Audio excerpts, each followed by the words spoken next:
आज हम हिंदी एकांकी की समीक्षा देखने जा रहे हैं, जिस एकांकी का नाम है औरंगजेब की आखिरी रात। और इसके एकांकीकार है राम कुमार जी वर्मा। सर्वप्रथम हम राम कुमार जी वर्मा इनका परिचय देखेंगे। हिंदी एकांकीकारों में डॉक्टर राम कुमार वर्मा का स्थान बहुत ही महत्वपूर्ण है। आज के युग में हिंदी एकांकी में जिस पाश्चात्य टेक्निक का अनुसरण किया जा रहा है, उस टेक्निक को हिंदी एकांकी के क्षेत्र में लाने का श्रेय डॉक्टर राम कुमार वर्मा को ही दिया जाता है। इन्होंने एकांकी के सैद्धांतिक विवेचन एवं व्यवहारिक सृजन द्वारा हिंदी एकांकी के शिल्पगत विकास में उल्लेखनीय योगदान दिया है। इसलिए डॉक्टर राम कुमार वर्मा हिंदी में आधुनिक एकांकी की प्रतिष्ठा कराने वाले अग्रणी लेखकों में है। इनका प्रथम एकांकी संग्रह पृथ्वीराज की आंखें सन 1936 में प्रकाशित हुई। इसके बाद इनके अन्य एकांकी संग्रह प्रकाशित हुए, जो इस प्रकार है: रेशमी टाई 1941, चारू मित्र 1942, विभूति 1945, सप्तीकरण, रूप रंग 1948, रजत रश्मि 1950, दीपदान 1953, ऋतुराज 1951, रिमझिम 1955, इंद्रधनुष 1956 और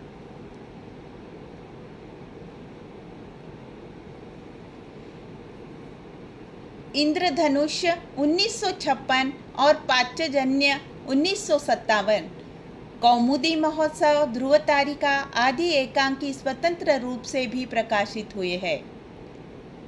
इन एकांकी संग्रहों की एकांकियों में वर्मा जी ने विभिन्न क्षेत्रों से कथानक लिए हैं। पौराणिक, ऐतिहासिक, सामाजिक आदि सब प्रकार के प्रसंगों पर इनका निर्माण किया गया है।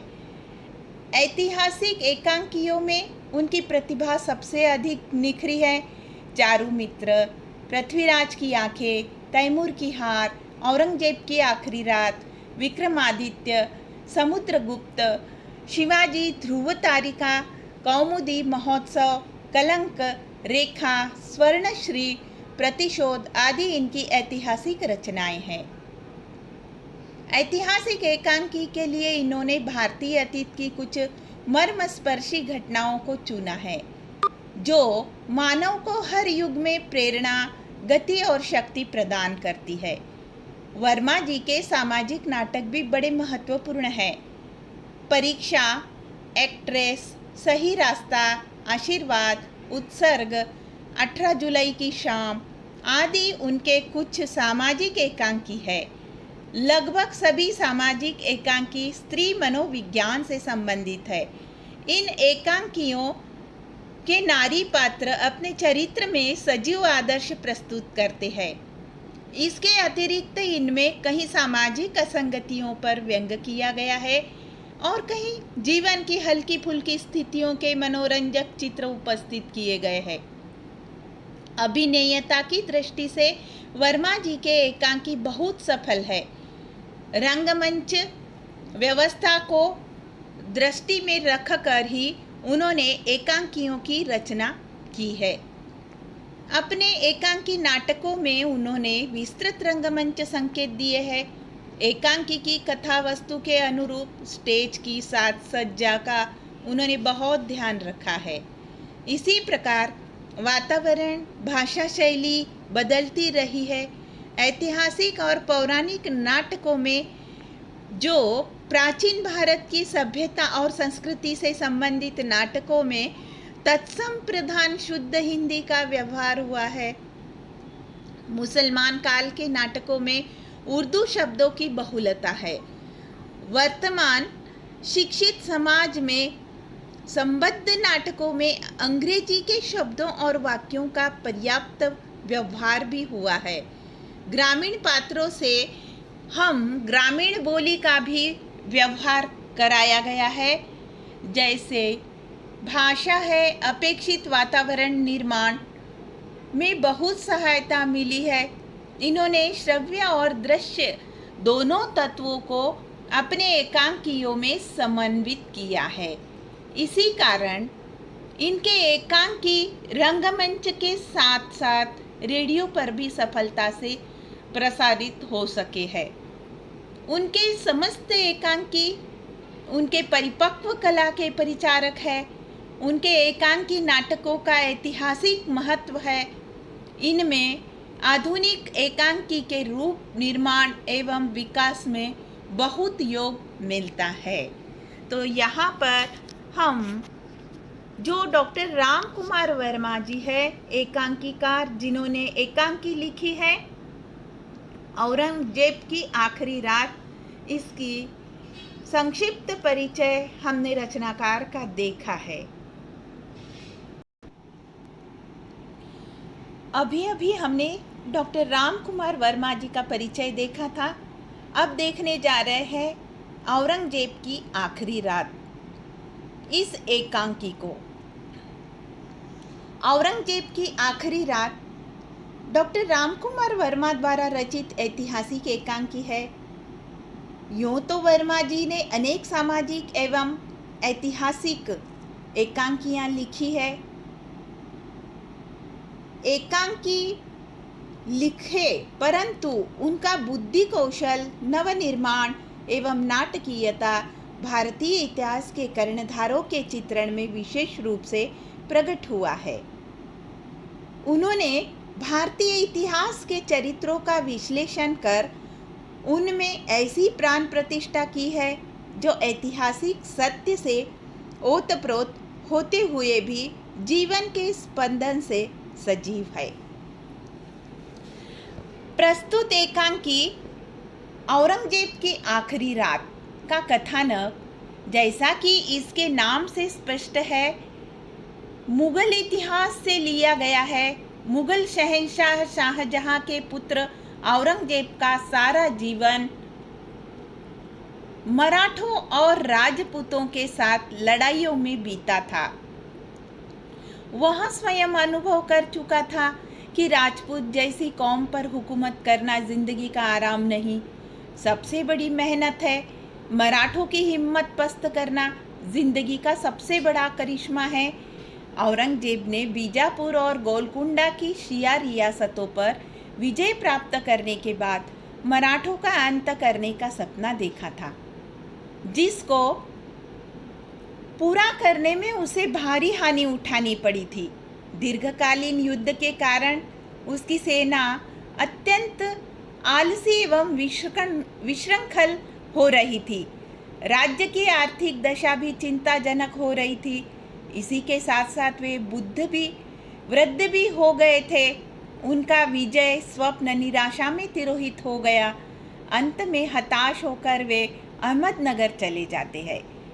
अहमदनगर में पहुंचकर वे बीमार पड़ जाते हैं। प्रस्तुत एकांकी औरंगजेब की आखिरी रात में 18 फरवरी 1707 की रात्रि के 4 बजे मृत्युशैया पर पड़े हुए आलमगीर औरंगजेब की आखिरी रात का चित्र प्रस्तुत किया गया है। औरंगजेब को खांसी एवं ज्वर से असह्य पीड़ा तो हो ही रही है। सबसे अधिक पीड़ा उन्हें अपने किए हुए पापों को याद कर हो रही है। इस एकांकी में उनके पश्चाताप एवं आत्मग्लानि का मर्मस्पर्शी चित्र प्रस्तुत किया गया है। उसकी पुत्री उसके दाहिनी ओर एक सुसज्जित पीठिका पर बैठी है, जिसका नाम जिनतुन्निसा है। उसी को आलमगीर अपनी विगत स्मृतियाँ सुनाता है। जिस तरह बूझने से पहले क्षमा की लौ भड़क उठती है, उसी तरह औरंगजेब को भी मरने से पहले यादाश्त ताज़ा हो जाती है और वह अपने पिछले किए हुए सारे गुनाहों को एक एक करके याद करता है।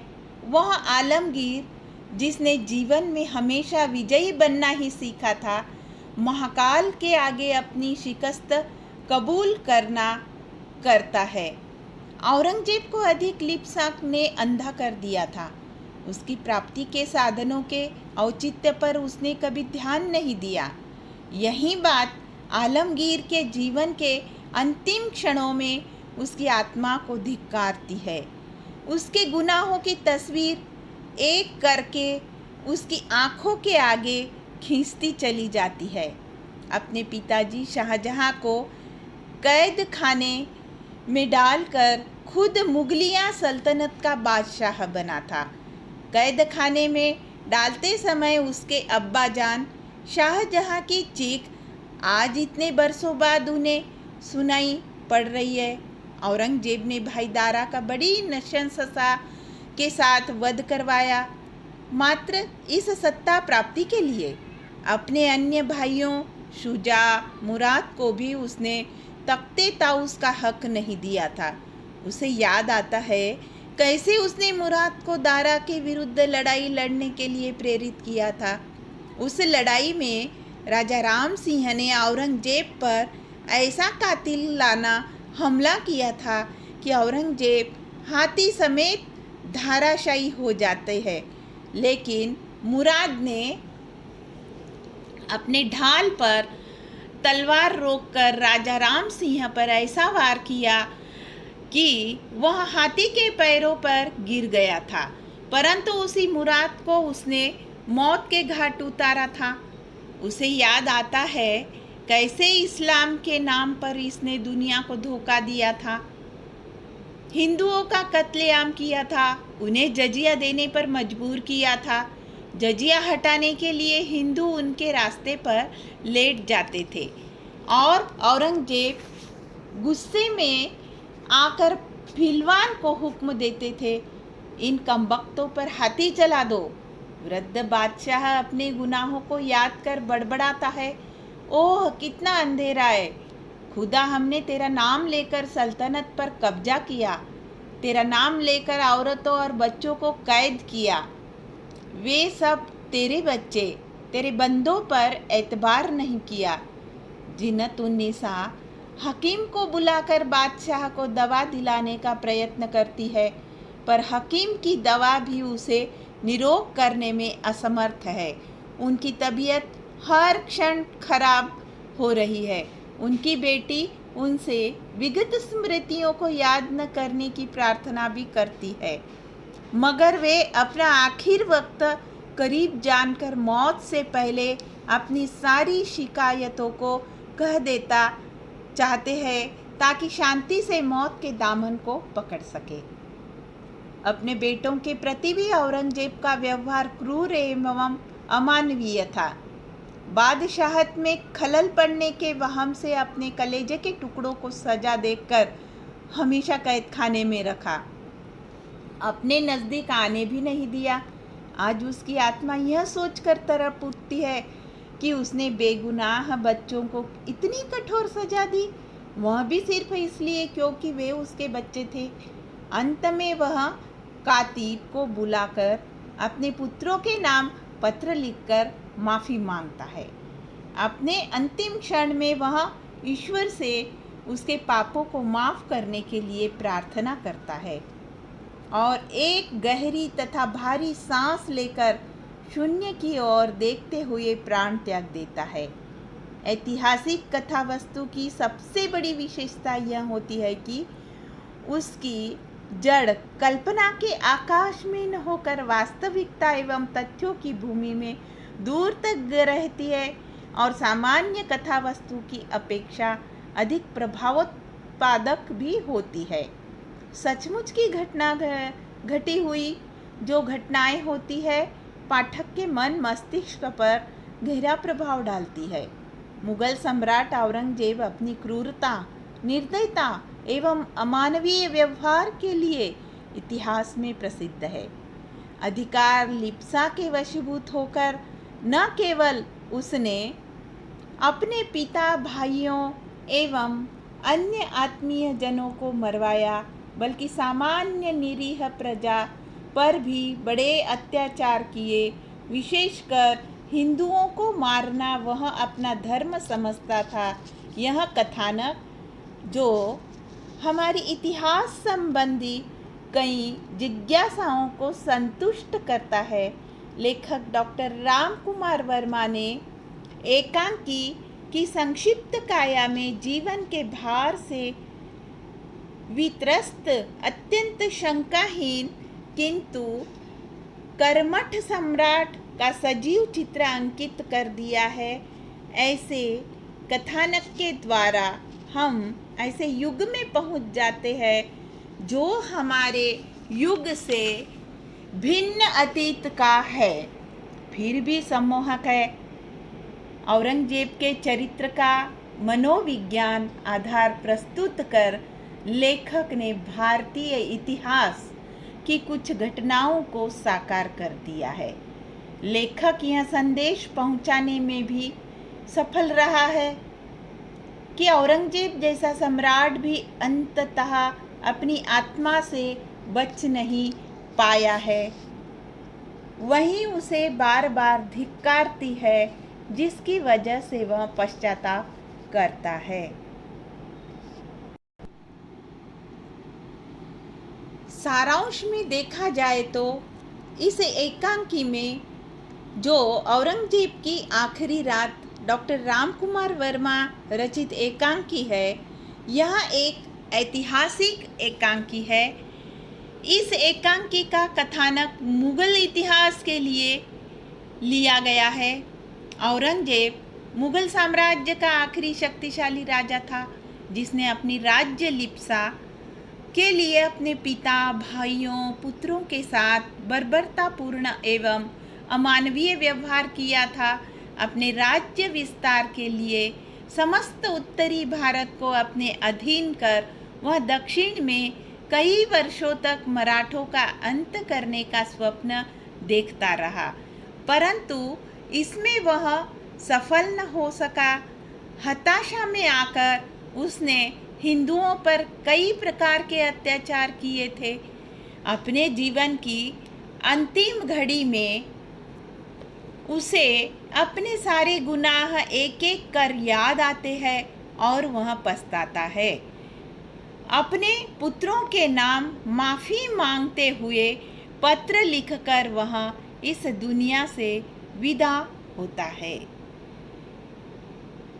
आपको ये एकांकी जो मैंने समझाई है वह राम कुमार वर्मा की सफल हिंदी एकांकी है और इसका नाम औरंगजेब की आखिरी रात।